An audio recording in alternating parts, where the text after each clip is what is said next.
नमस्कार देवियों, सज्जनों और सरप्रिय छात्रों, आप सबका हार्दिक अभिनंदन है। शिक्षा पॉइंट पर उपस्थित हूँ। 11th और 12th हिंदी समेत अन्य विषयों में जो नया पैटर्न आया है, सीबीएसई का क्वेश्चन पेपर का जो नया पैटर्न आया है, उसमें कुछ महत्वपूर्ण जानकारियों के साथ दो प्रश्न पत्र जो आने वाला है उसके दो सेक्शंस होंगे, केवल दो सेक्शंस, दो खंड। खंड अ वस्तुपरक 40 अंक, खंड ब वर्णनात्मक प्रश्न 40 अंक। इसमें खास तब्दीलियां क्या आई हैं, देखो जी, बदलाव क्या हुआ। एमसीक्यू, ये जो खंड अ है, ये इसके सभी प्रश्न बहुवैकल्पिक होंगे। बहुवैकल्पिक में देखते हैं, अपठित गद्यांश 10 नंबर का होगा, 10 प्रश्न होंगे एक एक नंबर वाले, बहुविकल्प बहुत से विकल्पों के साथ। सबसे उचित विकल्प चुनने के लिए कहेंगे, दिए गए विकल्पों में से सबसे उचित विकल्प।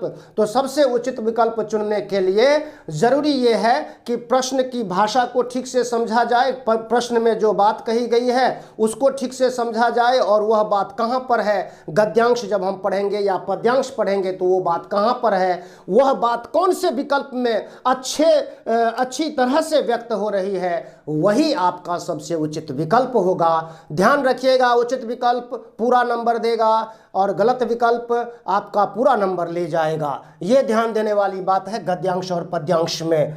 ये दोनों, ये 8 नंबर का पद्यांश, एक एक नंबर वाले प्रश्न। कार्यालयी हिंदी और रचनात्मक लेखन, ये होगा आपका 10 नंबर का, जो 5 नंबर का होगा। इसमें 5 प्रश्न होंगे एमसीक्यूज, यानी कि बहुवैकल्पिक होंगे वे सारे। उनमें से सही विकल्प चुनना होगा हमें। पाठ्य पुस्तक, यहाँ पर अंतरा 2 पाठ्य पुस्तकें हैं। तो सबसे पहली है अंतरा। अंतरा में एक काव्यांश होगा और एक काव्यांश के आधार पर 5 प्रश्न होंगे, बहुत से विकल्पों के साथ होंगे। गद्यांश भी इतने ही नंबरों का निर्धारित होगा, एक गद्यांश करना है, 5 प्रश्न होंगे, पांचों ही प्रश्न बहुवैकल्पिक होंगे। अंतराल से 7 प्रश्न होंगे, वह भी बहुवैकल्पिक, वे भी सारे बहुवैकल्पिक होंगे। इनके सही विकल्पों का हमें चयन करना है। ये 17 नंबर का होता है, तो ये कुल 18, 5 और 17, ये 40 अंक पूरे होते हैं। खास बात यह है कि ये जो गद्यांश और पद्यांश हैं, चाहे वो पाठ्य पुस्तक से अलग हों, अपठित वाले, अथवा पाठ्य पुस्तक से हों, ये 2-2 होंगे अथवा करके।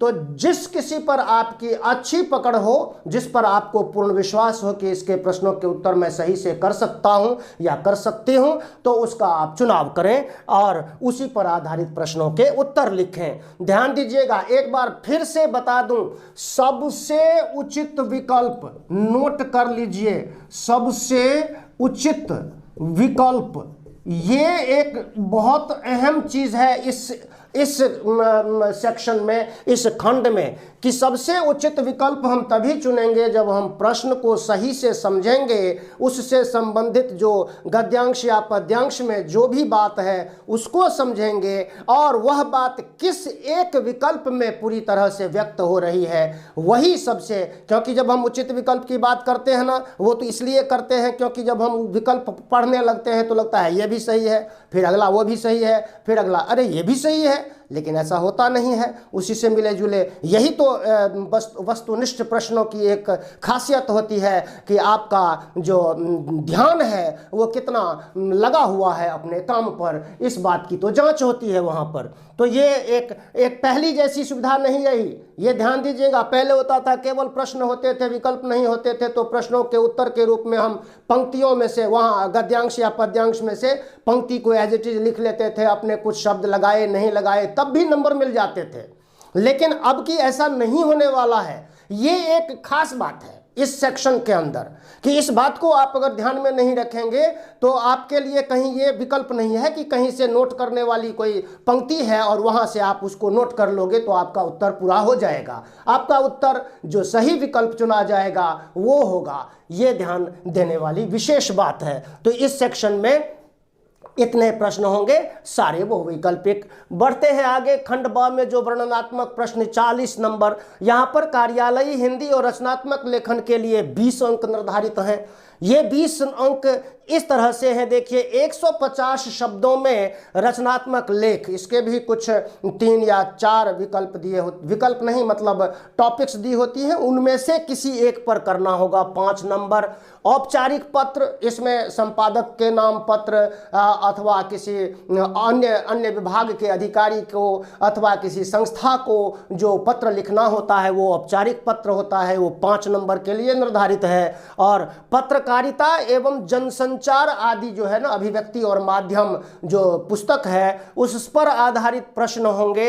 ये प्रश्न 2-2 नंबर वाले हो सकते हैं, कोई 3 नंबर वाला हो सकता है। इस तरह से ये प्रश्न होंगे 10 अंक के 5+5। पत्रकारिता के विविध आयाम, जनसंचार माध्यम आदि जो भी टॉपिक्स निर्धारित हैं हमारी, तो ये 20 नंबर पूरे होते हैं। अब देखते हैं पाठ्य पुस्तकें। पाठ्य पुस्तकों में गद्यांश पर आधारित कुछ प्रश्न, 2 प्रश्न, 3-3 प्रश्नों में से 2 प्रश्नों के उत्तर करने होंगे। 50 से 60 शब्द, ये 6 नंबर, 3 नंबर के 2 प्रश्न।